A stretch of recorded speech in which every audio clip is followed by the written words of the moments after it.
Hey guys, Veronica here for my Com 181 speech.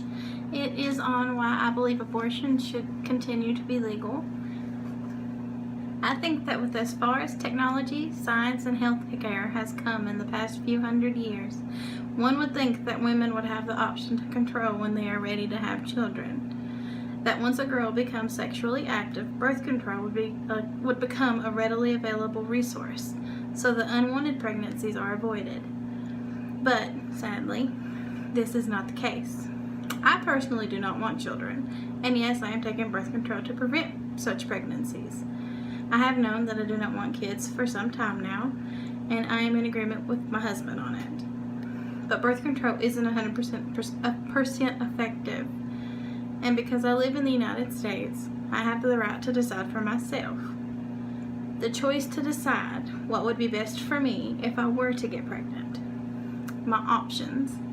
All women deserve that choice across the world, to do what is right for them, and not what is right for others.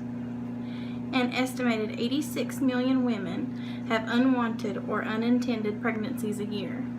Having a child is a very important decision, one that I feel shouldn't be taken lightly, and one that not everyone is willing or ready to take part in. In the foster care system, for those of you who say, but children are so readily available, there are over 470,000 children waiting to be adopted, waiting for all the people who say that adoption is a choice. And these numbers are growing on the daily. The ages on the kids range from infants to up to 21 years old in certain states. That's years they spend going from home to home, feeling excluded, unloved, and unwanted. Abortion is a controversial topic no matter how it's approached, be it from the religious aspect, your attitude towards sex, women's rights, or just a lack of information in general.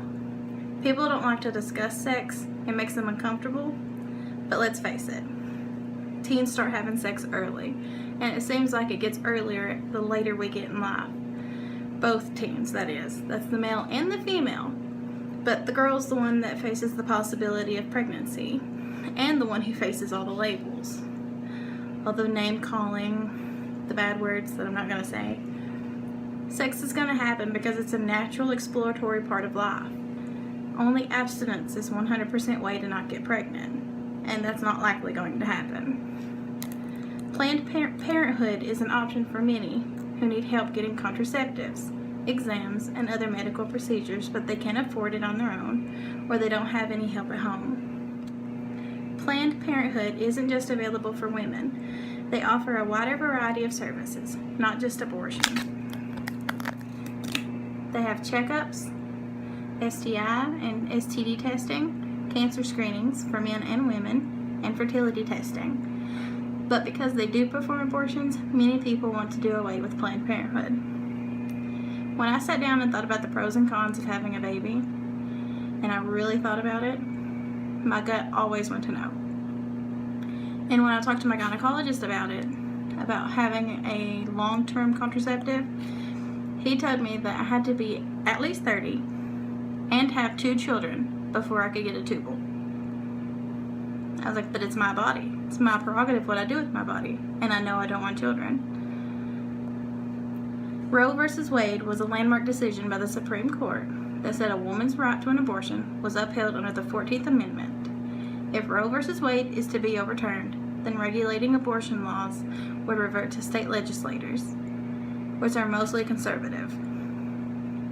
So most states would ban or completely hinder abortions. And just because it's going to be banned, or likely to be banned, does not mean that abortions are going to stop. All that means is that safe abortions are going to be unavailable. Women will find a way to get an abortion. Out of the 86 million unplanned pregnancies, about a quarter of those, or roughly about 20 million, the women have to revert to unsafe abortions. The World Health Organization, or WHO, says that roughly 68,000 women die from an unsafe abortion each year. For those who survive having the unsafe abortion, can have long-lasting health complications. And it's so heart-wrenching because these deaths could have been avoided. Abortion deaths are linked to more countries that have restrictive abortion laws than in countries with less restrictive abortion laws. And just because a country has a less restrictive law does not necessarily mean that it's going to have a greater rate of abortions. Take Europe, for example. They have some of the lowest abortion rates in the world, and abortion is legal and widely available. But more people there are able and willing to use contraceptives, which goes back to the point that I said earlier.